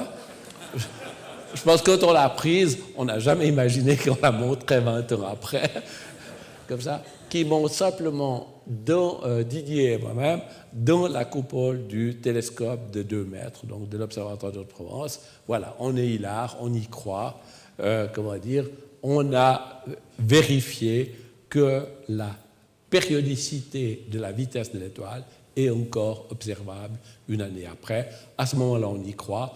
On fait encore quelques petits calculs. Quels sont les petits calculs qu'on doit faire? Imaginez, vous avez l'étoile ici, qui est comme un peu un soleil. Hein. Le Jupiter, il se trouve à peu près à 8 fois le rayon de l'étoile. Est-ce qu'elle va s'évaporer, votre planète gazeuse, ou pas? Ben, si elle s'évapore d'une manière trop efficace, c'est évident qu'il y a quelque chose qui ne va pas. Autre chose, est-ce que les effets de marée induits par la planète sur l'étoile et réciproquement, est-ce que ça ne va pas faire que l'orbite devient instable? Voilà, c'est une petite chose comme ça qu'il faut vérifier avant d'en être sûr. Puis finalement, on publie notre résultat, on se jette à l'eau et on l'annonce dans une conférence. Là, de nouveau, hein, ce n'était pas prévu pour être la qualité optique, elle n'est pas exceptionnelle. On l'annonce à une énorme conférence qui est dédiée justement aux petites étoiles, qui se tient à Florence par hasard la première semaine du mois d'octobre, et on décide de présenter nos résultats, de se jeter à l'eau et de présenter. On se fait un peu taper sur les doigts parce qu'on avait été soumis à Nature qui n'aimait pas qu'on brise l'embargo. Alors voilà quoi. Alors pour vous dire, donc c'est le 6 octobre. L'annonce, mais ce n'est pas l'annonce officielle scientifique, ça c'est l'annonce publique, hein, comme ça, qui a été débattue par nos collègues. Certains avaient une distance, voilà, ils n'étaient pas sûrs que ce soit vrai. D'autres étaient assez convaincus que si on était sûr de nos mesures, il fallait, après trouver l'explication théorique qui permettait de comprendre. Et ça a été la folie. Déjà, la veille de l'annonce, eh bien, dans l'hôtel, c'était les piles de fax qui venaient de tous les grands journaux du monde pour demander des interviews. Mais ça, justement, on a quand même respecté la règle avec Nature. On n'a jamais parlé à des journalistes. Mais comme nous a dit l'organisateur florentin, tu comprends, je ne peux pas leur interdire qu'ils viennent dans la salle. Alors voilà, donc ça est... Alors qui dans la salle, ici, est-ce qu'il est là? Attendez, je regarde. Bon, il y a eu des grands journaux, hein, et des tas de stupidités, hein, qui ont été... Voilà, qui me dit où est Meineke? Voilà, c'est juste pour voir que l'onde médiatique a été très loin. Je crois que c'est une petite île de Polynésie au milieu du Pacifique. Et d'où, par hasard, j'ai découvert ça ces jours derniers. Voilà. Donc, énormément de retentissement à l'échelle mondiale, d'autant plus que, quand on a fait notre annonce, eh bien, notre compétiteur principal, potentiel à l'époque, c'était un groupe de l'Université de San Francisco qui avaient du temps de télescope à ce moment-là, qui avaient l'instrument adéquat et qui ont immédiatement, sitôt que j'ai fait l'annonce du nom de l'étoile, eh bien, ont été remesurés, ont fait les mesures, et c'était facile. Après quelques jours, eh bien, ils avaient la réponse, puis 4,2 jours, il n'y a pas besoin d'attendre longtemps, comme ça. Et en fait, l'onde médiatique a été d'autant plus forte au moment de la confirmation. Comme certains de nos collègues journalistes américains ont dit, ce qui est important, ce n'est pas de l'avoir découverte, mais de la confirmation.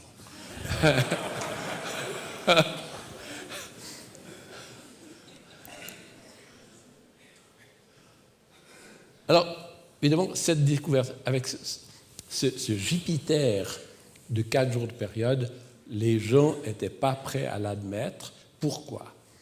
Parce que pour former une planète, il faut agglomérer des grains, soit de silicate, soit de métaux, soit de grains de glace. Et les grains de glace, ils n'existent pas tout près de l'étoile. Des grains de silicate, il n'y en a pas assez. Donc, pour former une grosse planète comme Jupiter, il faut agglomérer des grains de glace très loin de l'étoile. Quand la masse arrive à peu près 10 fois la masse de la Terre, elle a une masse suffisante pour attirer le gaz et arriver à la masse de Jupiter. Donc, on ne forme pas des Jupiters près des étoiles. Et là, elle était tout près de l'étoile. Où est le problème?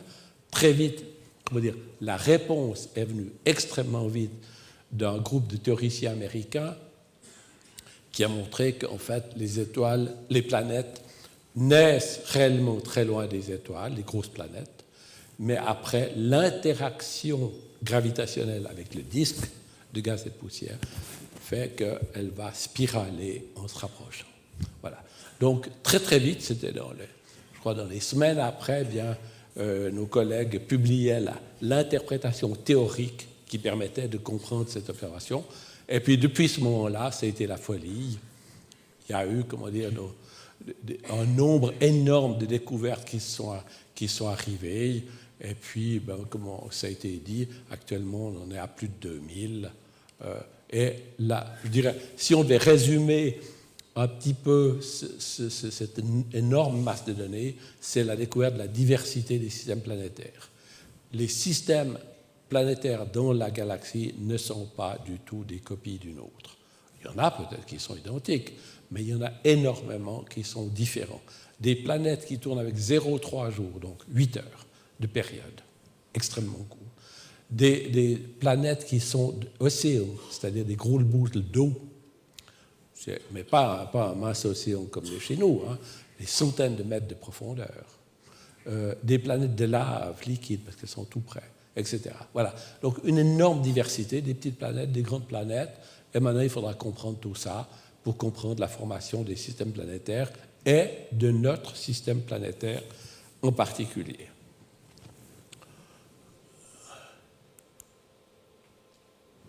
Alors, certains collègues ont mis longtemps, pas beaucoup, mais certains ont mis longtemps avant d'être convaincus.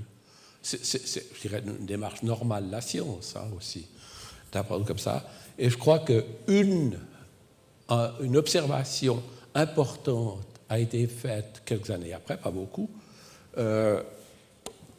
On a découvert une planète qui avait une période de 3,5 jours, donc une autre, mais qui tournait encore un peu plus près de son étoile, et donc qui avait une chance non négligeable de passer devant son étoile. Donc, on demande à des collègues américains avec qui on avait des relations, qui avaient un petit télescope qui se prêtait bien avec un CCD et tout. Et c'est pas parce qu'on parle beaucoup des grands télescopes, mais le télescope qui a été utilisé a été construit par Tim Brown, qui est un télescope de 10 cm qu'il a payé de sa poche dans son garage. Voilà. Et voilà. Et le résultat, c'est que le 9 et le 16 septembre 1999, eh bien, à l'heure prédite par les vitesses, eh bien, on observait la baisse de l'ordre du % de la luminosité. Pourquoi 1%? Parce que si un Jupiter est 10 fois plus petit que le Soleil, la surface de Jupiter est 100 fois plus petite que le Soleil, donc quand il cache un morceau du Soleil, la luminosité baisse de 1/100. Et si l'effet Doppler donne la masse de la planète, cette mesure-là donne le diamètre de la planète. Comme vous avez des souvenirs de géométrie de votre enfance, quand vous avez le diamètre d'une sphère et la masse d'une sphère, vous pouvez calculer la densité moyenne de la sphère et ça vous donne une idée de la nature de cet objet-là. Et la belle surprise de cette mesure, c'est que la densité était de 0,3 grammes par centimètre cube. Donc, en moyenne, c'est moins dense que de l'eau. Alors, juste pour comparer, Saturne, c'est 0,7. Donc voilà, ça, c'était la preuve absolue qu'il s'agissait d'une planète gazeuse. Les derniers sceptiques étaient convaincus.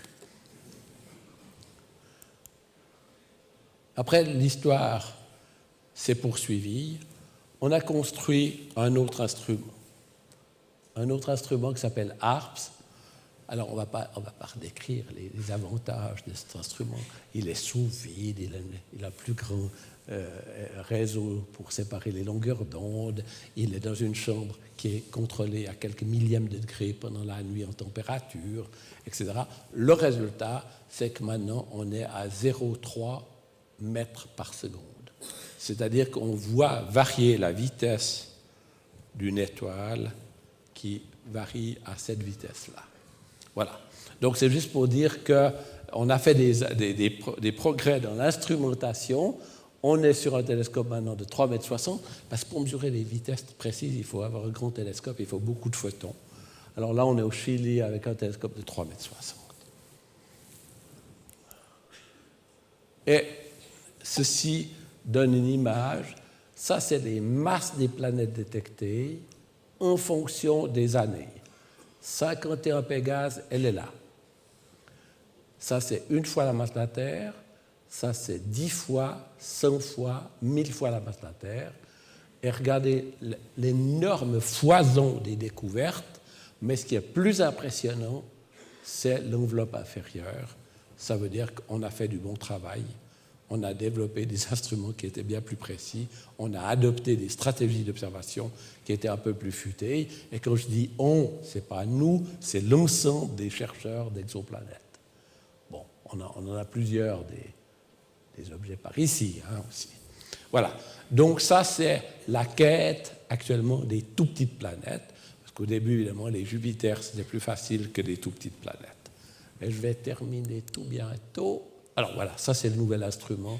Celui-ci, c'est une copie qu'on a du premier, parce qu'on s'intéresse beaucoup à des objets qui ont été détectés par le satellite américain Kepler. Et ce coquin, il a tous ses champs avec toutes ses découvertes dans l'hémisphère nord. Donc notre spectrographe qui est dans l'hémisphère sud, il ne nous servait à rien.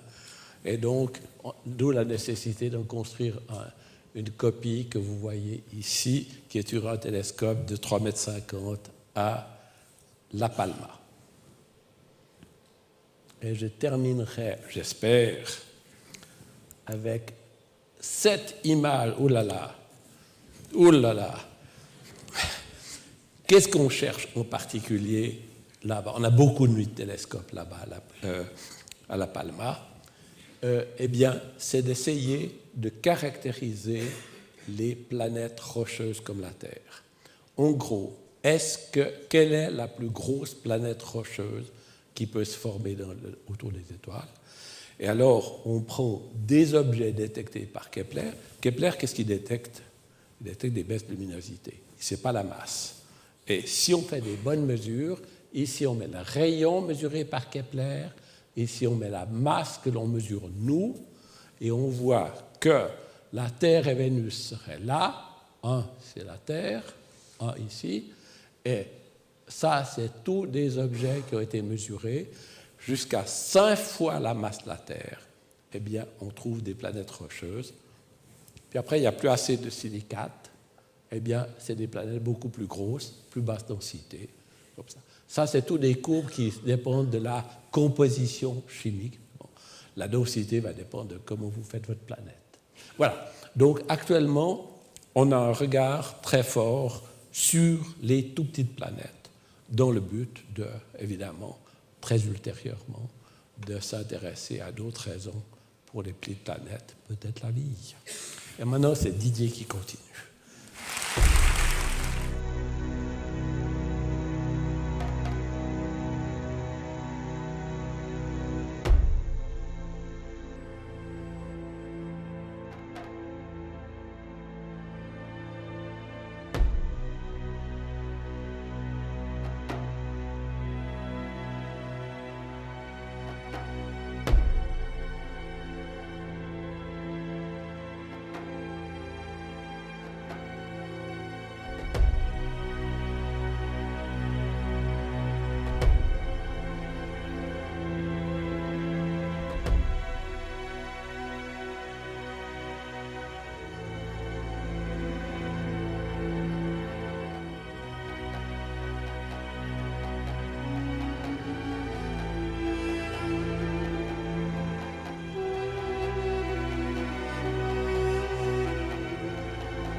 Donc vous aurez compris qu'une partie des images que vous voyez là ont son rapport un petit peu avec ce qui va se passer après. Donc vous avez vu plusieurs des grands télescopes géants qu'on utilise, dont certains en construction. Michel réagissait sur le grand télescope de 42 mètres qui est en construction.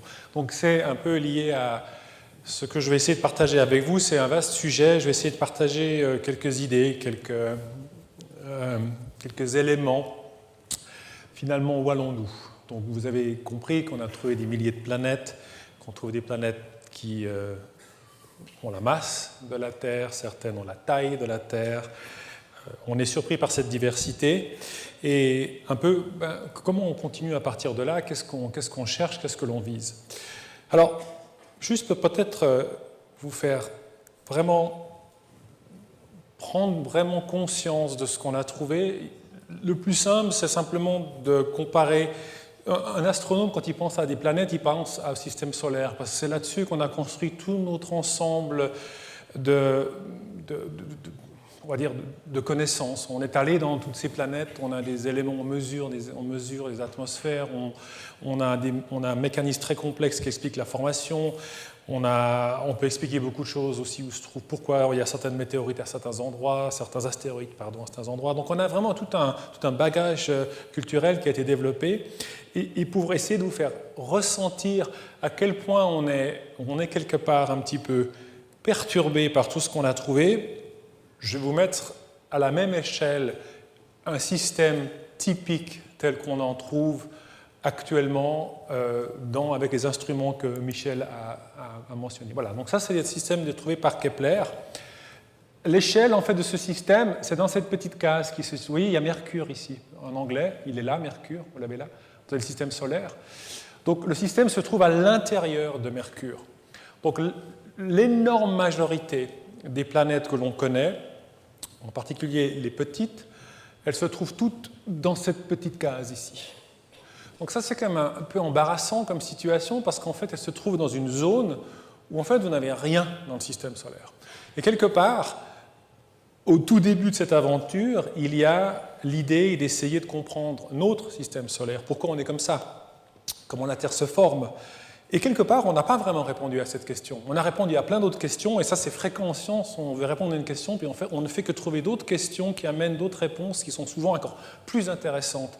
Si bien qu'actuellement, on sait que quand vous regardez le ciel, ce soir, je ne sais pas si on verra les étoiles, mais vous pouvez regarder dehors, après si on voit les étoiles, vous pouvez dire une étoile sur deux à peu près a un système qui ressemble probablement à ça.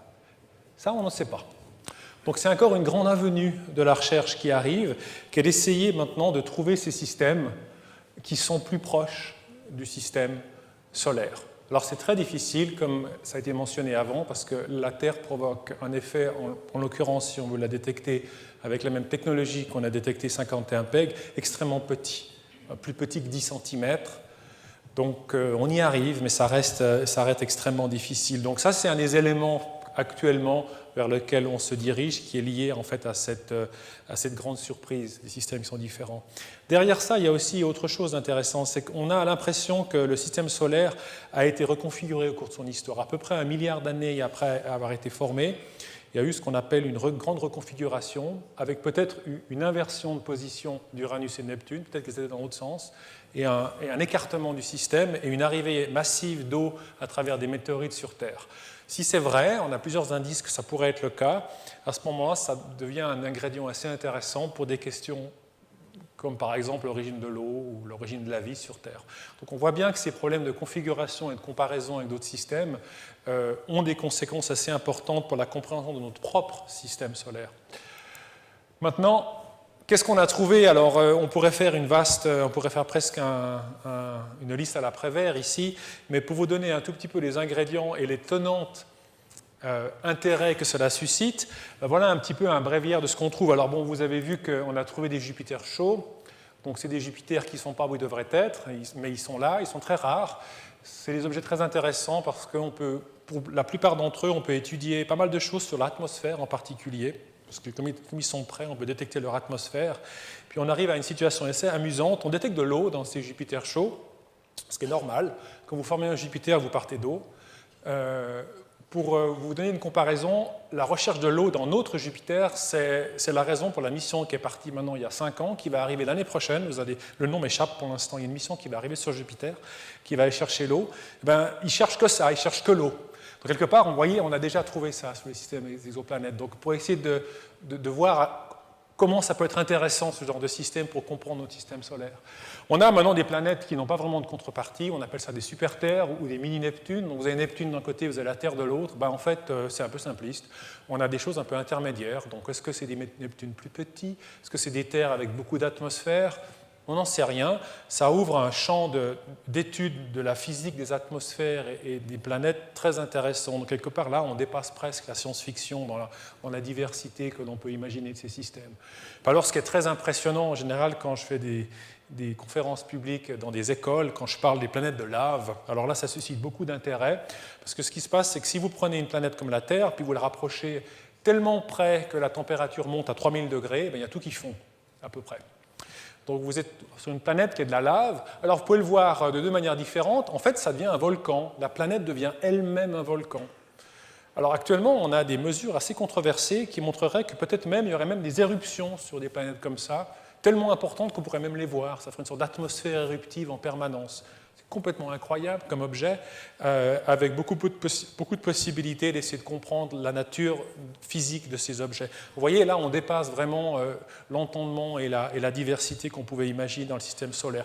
Chacun de ces objets, c'est la source d'études, c'est la source de nouveaux instruments, c'est la source de beaucoup de questionnements pour essayer de les comprendre.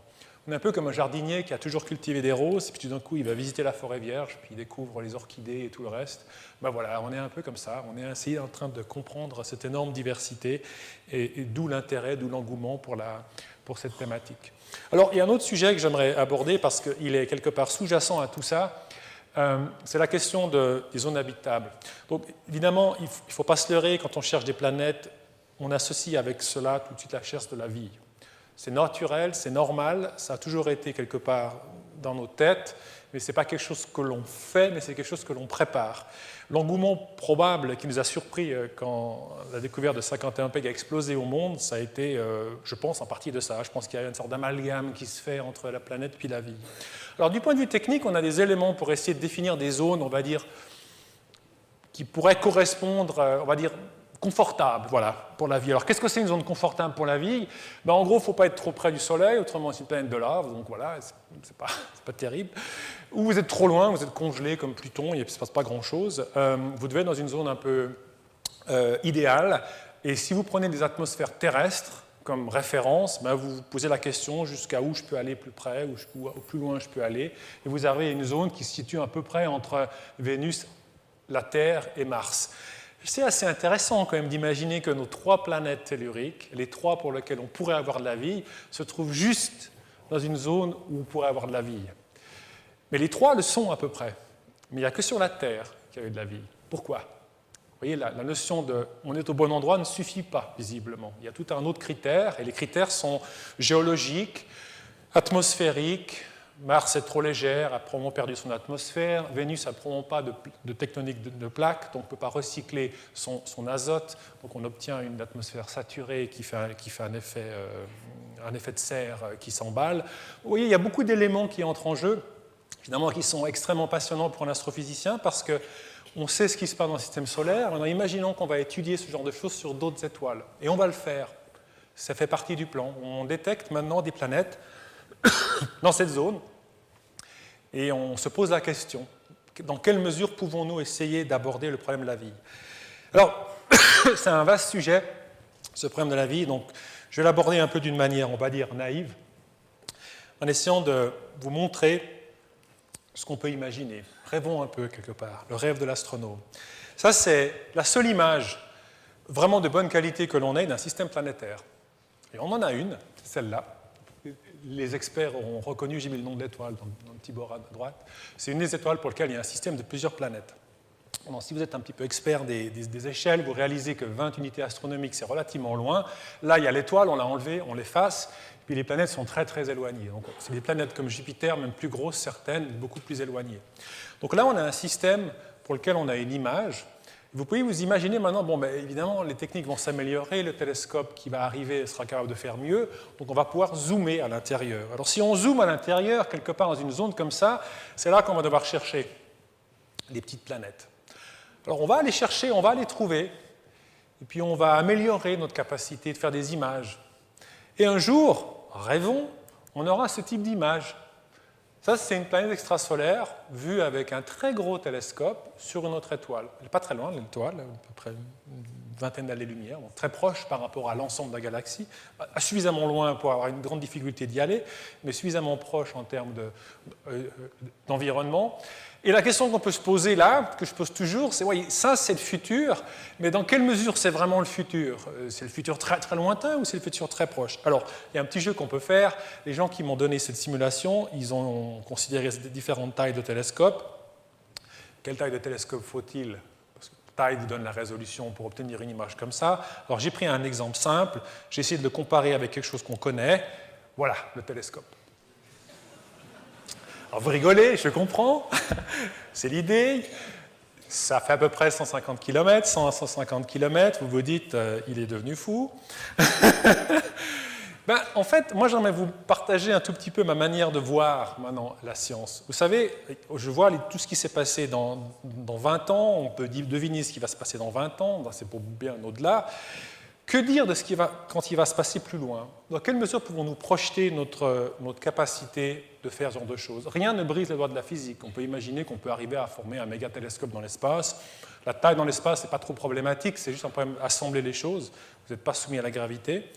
Dans quelle mesure c'est impossible ? Alors, je vais revenir un peu en arrière, toujours regarder le passé pour mieux comprendre le futur. Je ne sais plus qui c'est qui le disait, mais c'est un des éléments importants. Quand vous regardez une image comme ça, voilà, donc vous reconnaissez une des grandes cathédrales construites dans le XIIIe siècle. Au XIIIe siècle, les gens construisent des cathédrales de ce type-là.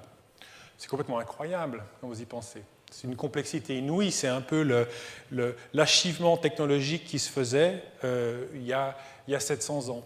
Quel serait l'équivalent d'une cathédrale actuellement ? Quel serait l'élément correspondant pour imaginer le progrès technologique, l'avancée ? Bon, on peut en choisir plusieurs. Moi, j'ai pris celle-là. Je pense que c'est aussi une cathédrale actuellement du XXIe siècle. C'est l'ISS. Vous avez reconnu, c'est la même taille. À peu près un petit terrain de foot, 120-150 km. C'est aussi une construction, on peut aller dedans.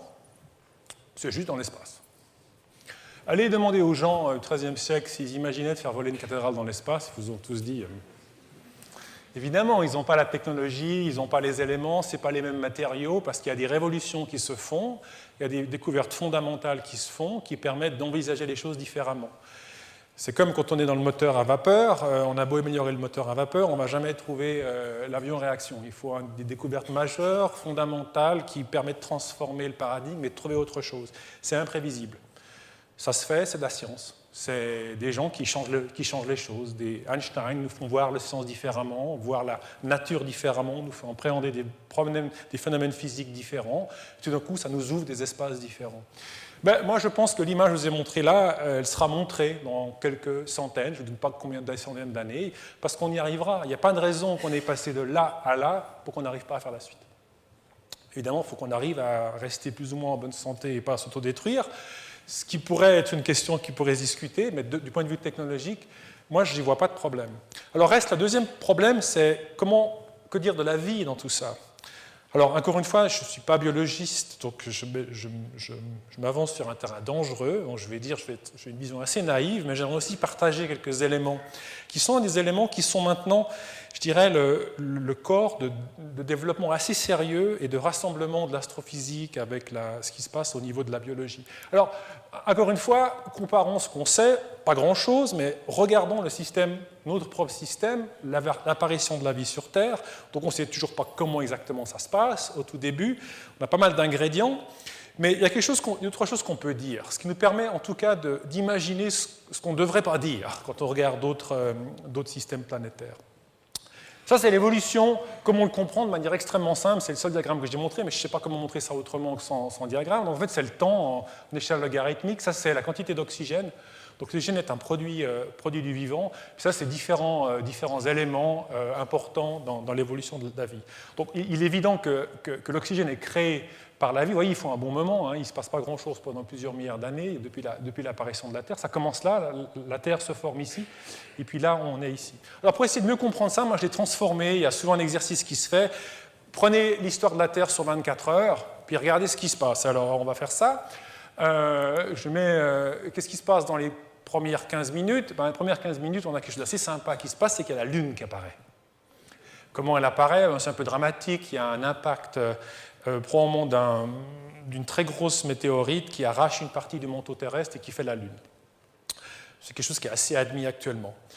Ça paraît assez presque anecdotique maintenant, la Lune. Vous dites c'est joli, etc. Mais en fait, ce n'est pas sûr que la Lune ne joue pas un certain rôle pour la vie. Ça crée un système plus stable en termes d'axe sur Terre. Donc, est-ce que la Lune a joué un rôle? Je ne sais pas. Mais en tout cas, elle arrive très vite, tout début. C'est un phénomène astronomique. Après, il faut attendre à peu près 5 heures avant qu'il y ait un élément où on puisse imaginer qu'il y a un début de vie. Donc c'est à ce moment-là qu'on trace les premiers éléments, ce qu'on appelle les plus vieux rochers, un moment où il y a des éléments possibles d'organisation de la vie sur Terre. Si c'est vrai, ça vient assez vite, cette découverte. Et qu'à un moment, ça vous dit que finalement, l'apparition de la vie est quand même un phénomène assez naturel si vous le datez à ce moment-là. Le problème que vous avez, c'est qu'il faut attendre un long moment, 17 heures, donc il ne se passe rien pendant toute la journée de travail. On est encore en train de dormir, là. En tout cas, j'espère pour vous. Après, on va attendre le soir, quand on rentre à la maison, enfin, il se passe quelque chose de visible. Ouais, pas grand-chose, c'est les débuts des eucaryotes de cellules, donc des choses extrêmement simples qui apparaissent. Et là, vous voyez déjà arriver le problème. Qu'est-ce que vous faites si vous observez une planète, puis vous l'observez dans cette zone-là? Quel est l'essentiel, en fait, de la vie d'un système? Pas grand-chose. Est-ce qu'on serait capable de le voir s'il y a ça qui se passe? C'est pas sûr. Après, se passe un élément majeur, c'est en fait l'explosion du Cambrien. Donc là, on a tout d'un coup une apparition de la vie visible, si j'ose dire, cette grande diversité avec les fossiles. Il faut quand même attendre très tard. Là, on a déjà mangé, on a déjà passé un bon bout de la soirée, on est devant la télévision, ou je ne sais pas, en train de lire un bon livre. C'est 9h30 du soir. Et là, il se passe quelque chose de quand même intéressant. Est-ce que ça, c'est le cas tout le temps? On peut se poser la question, parce qu'il ne se fait pas grand-chose pendant le moment. Peut-être que ça s'arrête à un moment donné. Peut-être qu'il y a quelque chose qui doit se passer là pour qu'on arrive ici. On n'en sait rien. Alors, la partie la plus intéressante, vous disiez, mais où on arrive? Finalement, on n'est pas terrible, on arrive 15 secondes avant minuit. On n'est pas grand-chose, finalement. Nous qui sommes les dieux de l'univers, qui regardons l'univers, finalement, ce n'est pas grand-chose. Alors, si vous poussez encore un peu plus loin la réflexion, si vous dites à quel moment on commence à avoir ce qu'on appelle de la technologie, à peu près un peu de radio ou quelque chose comme ça, pour essayer d'aller voir un petit peu ce qui se passe dans l'univers, là, on doit vraiment s'approcher de minuit, on est à 2 millisecondes avant minuit. Donc, vous voyez, si vous cherchez de la vie, puis par exemple, vous allez chercher les ondes radio, ben, finalement, il faut vraiment tomber juste. Vous voyez, c'est 2 millisecondes sur l'ensemble, il ne se passe pas grand-chose. Et puis encore, il faut vraiment qu'il y ait quelqu'un qui arrive à développer ça. Vous voyez, c'est un problème étonnamment compliqué, et en fonction de comment vous le voyez, ce n'est pas très sûr que cette image soit correcte. Alors les gens se posent beaucoup de questions. On a nos 20 acides aminés, alors on se dit que ça c'est encore de la chimie. Maintenant, il n'y en a que 4 qui sont à l'origine de la vie vraiment. Après, ça se construit. Donc, est-ce qu'on arriverait vraiment, est-ce qu'il y a une mécanique, est-ce qu'il y a un pulse ici, est-ce qu'il y a des gens qui arrivaient à redémarrer la vie à partir de ça? Est-ce que dans le système solaire, il y a de la vie? Est-ce qu'on, si on va sur Mars, si on va sur Titan, si on va voler dans les sortes de jets gazeux d'Enceladus, on va trouver quelque chose? Est-ce que ce sera la même chose? On sait tous que l'ADN, c'est quelque chose de très sophistiqué. Il y a forcément des choses beaucoup plus simples avant. Il faut des mécanismes chimiques de reproduction. Ils existent, mais est-ce qu'on peut arriver à avoir des choses complexes qui développent la vie? C'est énormément de questions qui montrent en tout cas l'intérêt pour la question et l'intérêt d'aller voir ça sur d'autres planètes. Parce qu'on a un avantage quand même, quelque part, avec ces exoplanètes. C'est qu'on en a beaucoup. Parce que chaque étoile en a à chaque fois un petit peu des paramètres différents. Donc se posera la question de qu'est-ce que c'est que la vie? Comment on va le trouver? En tout cas, il faut garder en tête que la question est probablement très difficile déjà à poser pour trouver une réponse. Alors, pour terminer, je ne pourrais pas terminer sans parler des extraterrestres. J'aimerais en parler à ma façon parce qu'il y a des choses intéressantes qui se passent actuellement. Vous avez votre cell phone, vous êtes sur Internet, sur Facebook, vous êtes partout. Quand vous réfléchissez à tout ça, il y a des gens assez sérieux qui se posent la question, mais finalement, est-ce qu'on n'est pas en train de créer quelque chose de complètement différent? Est-ce que le concept de la vie tel qu'on le voit maintenant, finalement, est-ce qu'il sera le même dans 1000 ans? Est-ce que dans 1000 ans, vraiment, ce sera la même chose? Est-ce qu'on ne va pas commencer à faire de l'engineering génétique des gens? Est-ce qu'on ne va pas aller commencer à faire du xéroxé, ou doubler? Ce n'est pas absolument impossible. Quand vous discutez avec des gens qui font de la biologie moléculaire, ils font des choses assez étonnantes, assez effrayantes dans certains cas, mais en tout cas étonnantes dans certains cas. Donc on peut vraiment se poser la question. Et on peut imaginer dans quelle mesure est-ce que finalement, est-ce qu'on ne va pas évoluer, est-ce qu'on ne va pas se projeter vers quelque chose de complètement différent? Est-ce qu'on ne va pas se créer nous-mêmes une sorte de génération différente? Est-ce qu'on ne va pas créer quelque chose de différent? À ce moment-là, tout ça, c'est illusoire. Peut-être qu'il y a des choses qui se sont faites, qui se sont développées, et on cherche absolument, complètement pas où il faut. Il y a des gens aujourd'hui qui cherchent une seconde vie sur Terre. S'il y a une seconde vie qui s'est développée sur Terre, quelque part, qui serait là, elle n'est pas évidente à trouver. Parce que la manière de trouver la vie, c'est d'utiliser ce qu'on sait. Donc on va chercher de l'ADN, on va chercher des choses comme ça, mais ce n'est pas ça forcément. C'est peut-être un autre mécanisme de fonctionnement. Donc la question est assez compliquée. C'est pour ça que je termine un peu par cette image, en train de vous dire que finalement, la vie est peut-être, le concept de vie est vraiment quelque chose de très difficile à définir et très difficile d'imaginer finalement est-ce qu'on va être capable de le chercher. C'est pour ça que j'aime l'approche, quelque part, on suit avec l'astronomie, qui est une approche extrêmement progressive, qui va consister à progressivement essayer de se construire un catalogue de connaissances aussi complet que soit-il, autour en tout cas des étoiles qui nous environnent. Et ça arrivera à tous les coups. On va avoir une connaissance extrêmement détaillée de tous les systèmes qui sont proches. On va être capable de faire des images de ces systèmes. On va mesurer ce qui se passe dans ces atmosphères. On va peut-être voir des choses qui se passent. Puis après, on rediscute. Est-ce que c'est vrai, ça? Est-ce que c'est faux? Je ne sais pas. En tout cas, je pense que ça ouvre des portes extraordinaires. Et ces portes-là, quelque part, on a commencé à entrouvrir avec Michel cet énorme monde de diversité. Je vous remercie.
cette dernière image me fait penser à une phrase de Neil Armstrong, le premier homme sur la Lune, qui a dit finalement la Terre est un drôle de vaisseau spatial parce qu'elle contient son équipage, non pas à l'intérieur, mais à sa surface. Merci beaucoup à Michel et à Didier pour nous avoir fait partager ce petit bout de chemin vers la découverte. Chemin maintenant, une conférence qui est ouverte aux questions, à vos interrogations. Des personnes sont munies de micro, viendront vers vous pour que la question puisse être entendue par tout le monde. Donc attendez que la personne vienne vers vous avant de vous exprimer. Alors, y a-t-il quelqu'un qui va se lancer dans l'aventure des questions? Alors je vois un jeune homme ici. Est-ce que ça marche? Oui. Dans le cas des orbites plus petites que celles de Mercure, qu'on a découvert du coup dans énormément de systèmes actuels, ça pourrait être dû à une sorte de biais observationnel, par exemple parce qu'on a une certaine facilité à avoir des mesures dans un laps de temps plutôt réduit, ou justement, comme vous l'avez dit, au fait que pour mesurer une Terre qui est plus lointaine, on a eu simplement une variation qui est plus petite sur l'étoile.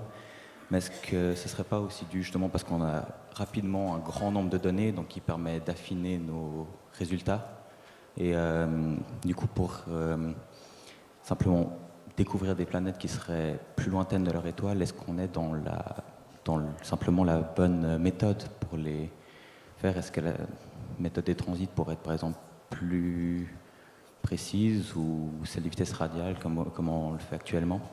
Et au final, il faudrait quand même avoir de toute façon deux passages, donc un temps de mesure qui sera au moins double que celui d'une orbite de la planète. Donc est-ce que c'est pas ça qui sera un des éléments conditionnants de ce manque de découverte, vu qu'on a quand même seulement 20 ans de background de mesure?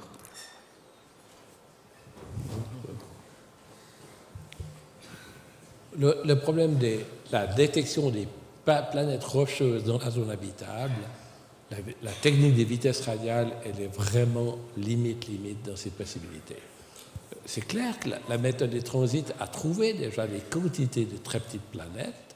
Le problème, c'est que le satellite Kepler a trouvé des objets qui sont à plus de 1000 années-lumière, et on ne peut plus faire aucune étude ultérieure. On peut très difficilement mesurer leur masse, ces planètes. Alors actuellement, il y a plusieurs projets, entre autres le satellite Khéops, il y a un satellite américain, TESS. Plus tard, il y aura un satellite de l'ESA qui s'appelle Plateau 2, qui vont chercher à détecter des transits autour, et les caractériser autour d'étoiles plus brillantes, en regardant un peu partout. Mais même là, ce n'est pas gagné, parce que les transits de planètes d'une année de période, c'est difficile. La probabilité que le plan orbital soit bien incliné, c'est extrêmement difficile. Il y en a très très peu comme ça qui seront détectables. Donc, actuellement, quelle est la meilleure technique? Bon, il y a eu des projets de satellites astrométriques où on regarde bouger les étoiles. Malheureusement, le satellite SIM a été arrêté pour des raisons budgétaires aux États-Unis. Il y a peut-être un satellite chinois qui va reprendre le flambeau, etc. La détection de planètes rocheuses comme la Terre dans la zone habitable reste quelque chose de très, très, très difficile. Bon, personnellement, pour des raisons de biais, je crois encore aux vitesses radiales. Mais enfin. Merci beaucoup. Merci beaucoup. Monsieur là-bas, ou madame? Non, monsieur, excusez-moi. Monsieur était avant. Oui, bonsoir. Merci pour cette conférence fascinante. On entend parfois parler dans les médias de planètes nomades, je crois qu'on les appelle comme ça, qui ne sont pas en orbite autour d'une étoile. Est-ce que vous pouvez en dire deux mots? Comment on les détecte? Qu'est-ce qu'on en sait, etc. Oui, c'est vrai. Bon, c'est encore un sujet encore plus difficile, parce que au moins quand ils sont autour d'une étoile, il y a des paramètres de base qu'on arrive à déterminer, par exemple sa période, sa masse, sa taille. Ça nous donne déjà un critère assez intéressant pour caractériser qu'est-ce que c'est que l'objet. Quand on a un objet qui flotte comme ça dans l'espace, c'est pas facile à savoir de quoi on parle. On n'est même pas sûr que c'est des objets qui sont de masse planétaire. Tout ce qu'on sait, c'est qu'ils sont petits, qu'ils émettent très peu de lumière, et puis qu'on les trouve dans des endroits où il y a eu de la formation de beaucoup d'étoiles. Maintenant, c'est pas du tout inimaginable, quand on voit ces systèmes planétaires, d'imaginer qu'au moment de leur formation, un système il se forme un peu comme il peut se former. Donc on peut bien avoir le cas où le système existe pour un moment et est instable au niveau dynamique, donc évolue. Et en général, ça ne se passe pas bien pour un système dans ces cas-là. On a des planètes qui sont éjectées, une qui est déplacée à l'intérieur. Donc, du point de vue théorique, c'est absolument imaginable d'avoir des planètes qui se promènent dans l'espace. Simplement, c'est très petit et une planète, par construction, n'émet aucune lumière, ou très très peu, pas grand-chose. Donc, c'est un sujet qui est assez controversé, et la controverse est telle que même maintenant, on ne sait pas s'il faut les appeler planètes, pour vous dire. Voyez, donc.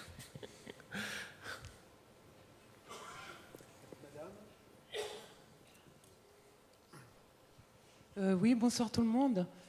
Hippipipura, bravo pour la découverte aujourd'hui. Ça fait 20 ans de la première exoplanète. Donc on est tous contents, je pense, ce soir de fêter ça avec vous. Merci pour le voyage intersidéral aussi, avec les belles images un peu courts, parce que pour moi c'est toujours un peu court. Ma question c'était, j'avais entendu parler récemment que l'université avait mis au point une lumière dite stable. En quoi elle vous permettrait ou elle favoriserait la détection d'exoplanètes? Bon, je crois que c'est... Donc, est-ce que c'est lié au satellite Khéops? C'est probablement dans ce cadre-là. Donc, ce qui se passe, c'est que Michel mentionnait qu'il y a un satellite suisse qui est en train de se mettre en place, qui va être lancé en 2018. Et ce satellite, l'objectif, c'est d'aller mesurer des planètes en transit, donc des planètes qui passent devant leur étoile. On veut le faire à la Suisse, donc très précisément, et une bonne raison pour laquelle on veut le faire précisément, c'est que la précision donne accès à une grande précision sur la taille des planètes. Maintenant, quand vous construisez un instrument comme ça, vous devez faire ce qu'on appelle, comme souvent en science, vous devez le calibrer, c'est-à-dire vous devez comprendre ce qu'il fait et comprendre les effets qu'il a pour pouvoir les corriger. Le problème d'un satellite, c'est qu'une fois qu'il est lancé, vous n'êtes plus à côté pour faire des mesures. Donc vous devez absolument, sur le sol, être sûr que vous avez calibré l'intégralité de votre satellite. Pour faire ça, il nous faut une source extrêmement stable, aussi stable que ce qu'on veut mesurer. Donc on va mesurer, pour vous donner un petit exemple, un effet qui est de quelques millionièmes d'effet de lumière. Donc c'est même pas 1%, c'est même pas un millième, c'est un millionième, quelques millionièmes. Et évidemment, ce genre de choses n'existe pas dans le commerce. Donc ça, c'est le propre des universités et de la recherche, et de l'astronomie en particulier, qui a principalement que des prototypes, c'est de devoir développer le savoir-faire. Il s'avère qu'on a tellement bien travaillé, en l'occurrence au département d'astronomie à Genève, pas moi, les ingénieurs qui ont travaillé dessus, en l'occurrence, que ça intéresse beaucoup nos collègues de la NASA maintenant, qui finalement l'utilisent aussi pour calibrer leur instrument. Donc voilà, si c'est ça que vous faites allusion, donc on peut le trouver. C'est un exemple, c'est intéressant, mais je pense qu'on pourrait avoir une longue série d'exemples. Je peux vous citer des tas d'avancées technologiques fondamentales qui se placent dans le programme HARPS, par exemple, qui a été placé, qui ont été développés ici à l'Université de Genève, justement parce que ce n'est que des prototypes. Oui, c'était ça. Merci beaucoup. Voilà. Ah oui, puis est-ce que j'ai le droit de vous poser une question, pas personnelle, mais je me dis que si ça fait une... On est entre nous, ça tombe bien. Du moins, je me disais que ça fait une vingtaine d'années donc vous avez fait cette découverte. Et puis, je vous vois toujours relativement jeune. Je me dis donc à partir... Enfin, c'est pour Michel la question. Vous avez commencé à peu près vers quel âge vos thèses? C'est assez, vous me faites penser à Stephen Hawking qui était tout jeune. Vous avez un peu ce physique comme lui, tout sec. Voilà. Je crois que j'étais un peu trop bon, la question dans est les pour toi, étoiles. Michel. Il faut croire que la science, ça conserve.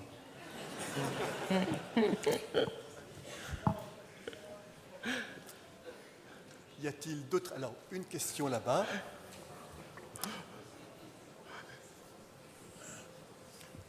Oui.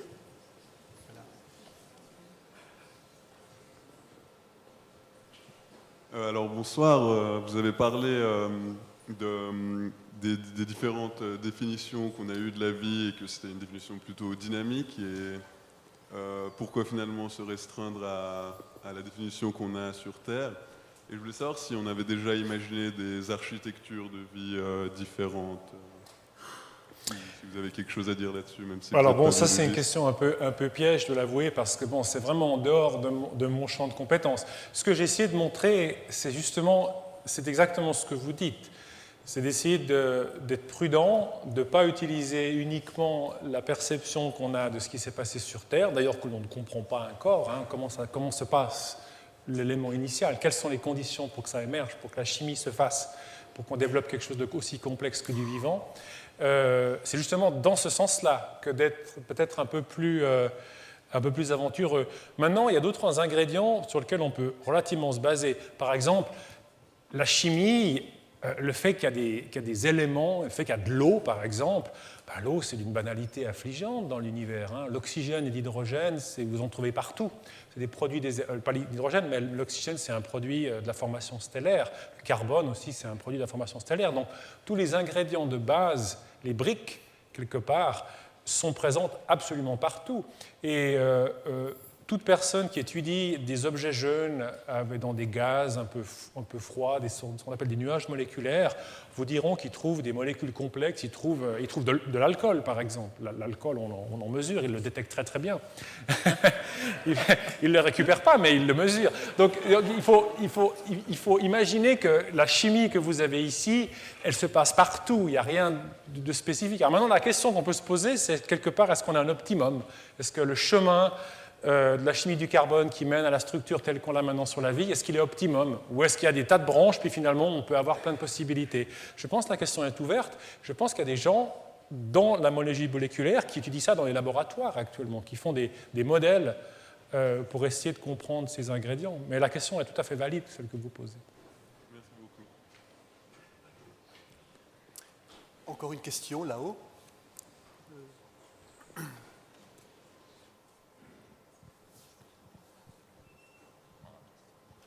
Bonsoir.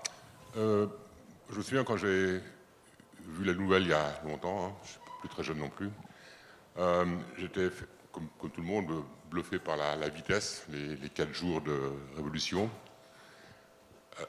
Première question, ça correspond à quelle vitesse linéaire ce genre d'orbite de 4 jours? J'imagine que la planète ne tourne pas sur elle-même, elle est sûrement bloquée, enfin, le tidal lock, je ne sais pas comment ça se dit en français, là, le truc des marées, est-ce qu'on le sait? Et puis, est-ce qu'il n'y a pas aussi une différence de gravité, je dirais, d'un côté plutôt que de l'autre, et est-ce qu'elle n'est pas déformée, et pourquoi elle n'est pas disloquée quand on va aussi vite que ça? Oui, donc la vitesse qu'on mesure, c'est la vitesse qui s'appelle la vitesse radiale, c'est-à-dire sa vitesse seulement sur la ligne de visée. Donc c'est clair que ce n'est pas parfait, mais comment dire, on peut déjà faire beaucoup de choses avec ça. Donc ça, ce n'est pas tellement une limitation. Alors cela dit, oui, actuellement, il y a déjà, pour des planètes extrêmement proches, il y a des gens qui essayent, en regardant les transits avec une loupe, eh bien, ils arrivent à voir des légères déformations de certaines planètes. Mais déjà, à 8 fois le rayon de l'étoile, dans le cas de 51 Pégase, la déformation d'une sphère est négligeable, c'est négligeable. Donc ça, c'est pas tellement un problème.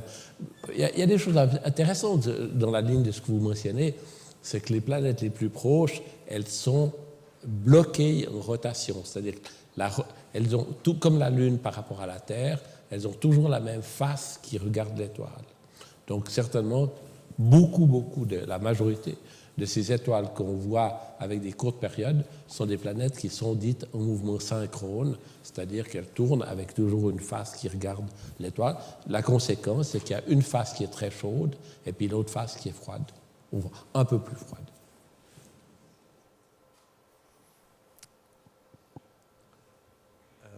J'aimerais revenir à la question avant, c'est-à-dire, vous avez déjà esquissé qu'on devrait aller plus loin dans nos concepts pour la vie. Alors, j'ai lu sur mon parcours qu'on avait découvert une vie, par exemple, qui n'est pas basée sur le carbone. Mais j'ai de la peine à retrouver ça dans les connaissances générales. elle serait basée sur l'arsenic. Alors, c'est déjà quelque chose de très étonnant. Mais il faudrait peut-être élargir notre conscience un peu plus. Nous sommes donc toujours limités par ce qu'on peut s'imaginer ou enfin rêver. Pourquoi? Qu'est-ce qui exclut qu'il y aurait de la vie sur la surface, par exemple, du Soleil? Dans des flammes comme ça, est-ce qu'il ne pourrait pas y avoir des structures organisées complètement différentes, mais qui pourraient être une forme de vie, de structure ou d'être structurées dans des flammes? Je vous donne un exemple évidemment extrême. Bon, je crois qu'il y a déjà, par rapport au Soleil, hein, disons qui est la partie la plus aisée à répondre de cette question, de ce que vous mentionnez. Dire, on fait de la spectroscopie extraordinairement détaillée du Soleil. On connaît très bien les différents atomes, les différentes molécules. Il n'y a rien d'intéressant. Vous savez, à 5000 et quelques degrés, il n'y a pas tellement de choses magnifiques. Hein. Il n'y a pas de grandes molécules. Donc, je ne vois pas comment vous pouvez faire un système complexe au niveau chimique, à 5000 ou 6000 degrés. Pas simplement, tout se casse. Absolument. Les molécules les plus grandes qu'on a, il faudrait absolument. C'est avec 2 atomes, peut-être 3, etc. Il fait trop chaud, là. Comme ça. Alors, par ailleurs, il faut faire attention. On peut, sans vouloir aller dans des extrêmes de la fin de ce que disait Didier sur le futur de la vie, actuellement, il faut se rappeler déjà quelles sont la définition minimum de ce que c'est que la vie. La vie, c'est avant tout du transfert d'informations d'une génération à l'autre. Donc, d'une part, il faut être capable de fonctionner, avec se protéger de l'environnement, changer de l'énergie et tout. Et l'autre condition fondamentale, c'est du transfert d'informations d'une génération à l'autre. Or, jusqu'à preuve du contraire, on n'a pas trouvé d'autres méthodes de transférer cette information que le DNA. Et alors, c'est une longue chaîne atomique, moléculaire, et si vous la chauffez au-delà de 115 degrés à peu près, elle est cassée. Et donc, les exigences de l'eau liquide qui est sous-jacente à tout ce qu'on dit, etc., c'est avant tout une conséquence directe de cette exigence de transfert d'information. Si vous êtes au-dessous de, disons, moins 30 degrés centigrades, il fait tellement froid, la chimie, il n'y a plus grand-chose qui se passe d'intéressant. Si vous êtes au-delà de 115 degrés, vous cassez tout. Et toutes les ménagères le savent. Quand elles veulent stériliser des conserves, elles chauffent. Et puis, elles tuent les bactéries par ce moyen-là, comme ça. Et donc, c'est l'exigence de l'eau liquide. L'exigence de l'eau liquide, ce n'est pas de l'anthropomorphisme. C'est une condition de chimie et de physique. Vous ne transférez pas de l'information d'une génération à l'autre si vous écartez trop de ce domaine-là. Bon, à part ça, l'eau, elle a des avantages comme solvant, etc. Mais disons, il faut voir qu'il y a quand même un certain nombre de règles du jeu en sciences, qui est la physique et la chimie. Nous allons prendre encore 2 questions. Alors, monsieur, d'abord. Merci. Bonsoir. Vous avez parlé d'éventuellement chercher là où on ne pense pas. Est-ce que c'est possible d'imaginer des planètes, des systèmes en matière noire? Enfin, cette matière noire que je ne connais pas. Mais bon, voilà, c'est la question. Je dirais oui. Mais vous ne me demandez pas de le prouver. Non, on ne sait pas ce que c'est que cette matière noire, donc. Et puis, il y avait donc... oui, une question là-bas. Oui. Bon, salut. Bon, bonjour, merci beaucoup pour votre exposé. Ma question, c'est plutôt de l'actualité, justement par rapport à ce que Kepler, les satellites évidemment, a trouvé récemment, cette chute énorme de bruit d'une étoile, parfois de 15 à 22%. Je ne me rappelle plus combien ça a été la chute de la lumière de 51 Peg-B. Mais j'aimerais bien savoir que, d'après vous, qu'est-ce que vous y pensez de cette chute énorme de lumière, juste pour rappeler, Alors, je sais juste pas. peut-être expliquer ce que c'est. Donc, c'est pas vraiment une étoile qui est observée, c'est une naine blanche. Donc, c'est un objet quand même très particulier. C'est un objet qui est, on va dire, l'après-vie d'une étoile. Quand le Soleil finira sa vie, sa combustion de l'hydrogène, il va devenir une naine blanche. Autour de cette naine blanche, il y a probablement de la matière qui tourne autour de cette naine blanche. Et c'est ce qu'a détecté Kepler. Donc une variabilité de la lumière de cette naine blanche. Comme la naine blanche, c'est extrêmement petit comme objet, comme elle est petite, à ce moment-là, votre possibilité d'aller voir un effet majeur, avec le fait qu'il y a 10%, c'est normal, parce que comme la planète est très petite, il ne suffit de pas grand-chose pour le voir. Donc en fait, c'est dans ce cadre-là. Il y a beaucoup d'intérêt parce que finalement, ça ouvre l'énorme potentiel des objets qui tournent autour d'une naine blanche et de se poser la question, s'il y a un système planétaire autour d'une étoile et que l'étoile finit sa vie, peut-être que les planètes restent, plus ou moins. Donc, si on va chercher des naines blanches, on va regarder autour d'une naine blanche, on va trouver des planètes. Ce qui est intéressant parce que les objets sont très petits, et comme ils sont très petits, quand vous avez une Terre, par exemple, qui passe devant une naine blanche, ça vous crée une obstruction de quasiment 100%. La taille d'une naine blanche, c'est de l'ordre de la taille de la Terre. Donc vous avez à peu près ces éléments-là. C'est pour ça qu'il y a beaucoup d'intérêt pour ces objets. C'était pas régulier quand même. Oui, l'astronomie a des objets fantastiques. Il y a déjà presque un siècle qu'ont été découverts les naines blanches. Les naines blanches, alors je ne vais pas en dire beaucoup, mais c'est des objets qui ont à peu près... si vous prenez la masse du Soleil, le Soleil entier, et vous le ratatinez jusqu'à avoir la dimension de la Terre, facteur 100 au diamètre, 100 au cube, c'est 1 million. Ça veut dire que la densité du Soleil monte d'un facteur 1 million. Et sur Terre, on n'a absolument pas de la matière de cette nature-là, mais ces objets-là sont communément observés en astronomie, des objets qui ont, disons, la physique de ces objets est fascinante et c'est absolument compris par la physique actuelle. Sur ce, nous allons conclure. Les naines blanches, les trous noirs sont très troublants. Je vous souhaite une très bonne soirée. Je vous remercie de votre présence, parce que c'est merveilleux de voir qu'autant de gens sont intéressés par la nature qui nous entoure. Et je vous donne rendez-vous dans 10 ans pour les 30 ans de la découverte Saint-Antoine.